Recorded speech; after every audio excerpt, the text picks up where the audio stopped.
মতলব উত্তর উপজেলার চ্যাঙ্গারচর পৌরসভার পশ্চিম জোরখালী গ্রামে সোলেমান আত্মহত্যায় প্ররোচনার অভিযোগে ৩ জনের ফাঁসির দাবিতে মানববন্ধন করেছেন স্থানীয়রা। বুধবার বিকেলে উপজেলার জোরখালী কাঠ বাগানে শত শত নারী পুরুষের উপস্থিতিতে ওই মানববন্ধন অনুষ্ঠিত হয়। মানববন্ধনে মৃত সোলেমানকে চোর উপাধি ও শারীরিক নির্যাতন করায় আত্মহত্যায় প্ররোচিত করার অভিযোগে মোহাম্মদ রেজাউল করিম, মোহাম্মদ আজিজুল হক, আব্দুল মালেক ব্যাপারী এই ৩ জনের ফাঁসির দাবি জানিয়ে বক্তব্য রাখেন মামলার বাদী নিহতের চাচা তপন ব্যাপারী, নিহতের মা হাওয়া বেগম, দাদা হযরত আলী প্রমুখ।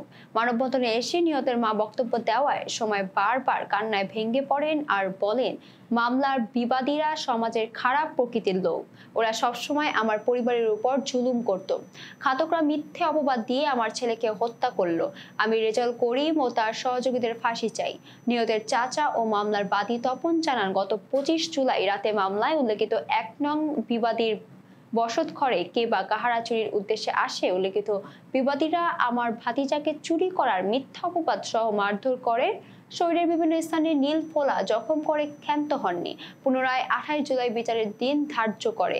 বিদায় আমরা ভাতিজা সোলেমান মানসিকভাবে ভেঙে পড়ে। বিষয়টি আমাকে জানালে আমি সাথে সাথেই এলাকার গণ্যমান্য ব্যক্তিদের অবহিত করলে ওনারা স্থানীয়ভাবে বিষয়টি সমাধান করে দিবে বলে জানান। কিন্তু বিবাদীরা বিভিন্নভাবে আমার ভাতিজাকে চোর অপবাদ ও আত্মহত্যা করার জন্য পরিচিত করে। বিদায় ২৬ জুলাই রাতে আমার ভাতিজা গলায় ফাঁস লাগিয়ে আত্মহত্যা করে। পরদিন সকালে মামলার ৩ নং সাক্ষী নাসিমা বেগম গাছের সাথে সোলেমানকে ঝুলন্ত অবস্থায় দেখতে পায়। পুলিশকে খবর দিয়ে পুলিশ এসে গাছের ডালের সাথে ঝুলন্ত সোলেমানকে নিচে নামিয়ে সুরতহাল প্রস্তুত করিয়া লাশ ময়নাতদন্তের জন্য চাঁদপুর সদর হাসপাতালে প্রেরণ করে। পরে মতলব উত্তর থানায় মামলা দায়ের করি। প্রসঙ্গত, গত ২৬ জুলাই রাতে সোলেমান কিশোর গলায় ফাঁস দিয়ে আত্মহত্যা করেন। এই ঘটনার পর রেজাউল করিম গংদের বিরুদ্ধে আত্মহত্যার প্ররোচনার মামলা হয়। যেমন বিচার করবেন, আমি এই সরকারের কাছেও চাই যে আমার পুত্রে যেমনি কষ্ট দিয়ে মারছে, এমন যেমন নগর কষ্ট দিয়ে এমন ফাঁসি দিয়ে মারে, আর কিছু নেই। প্রধানমন্ত্রীর কাছে আমি এই বিচার চাই। আমার ছেলেরে থানায় নিছে, দিনে আমগর ৬ বার নেওয়া হয়েছে, আমগর একবারও কেস লেয় না।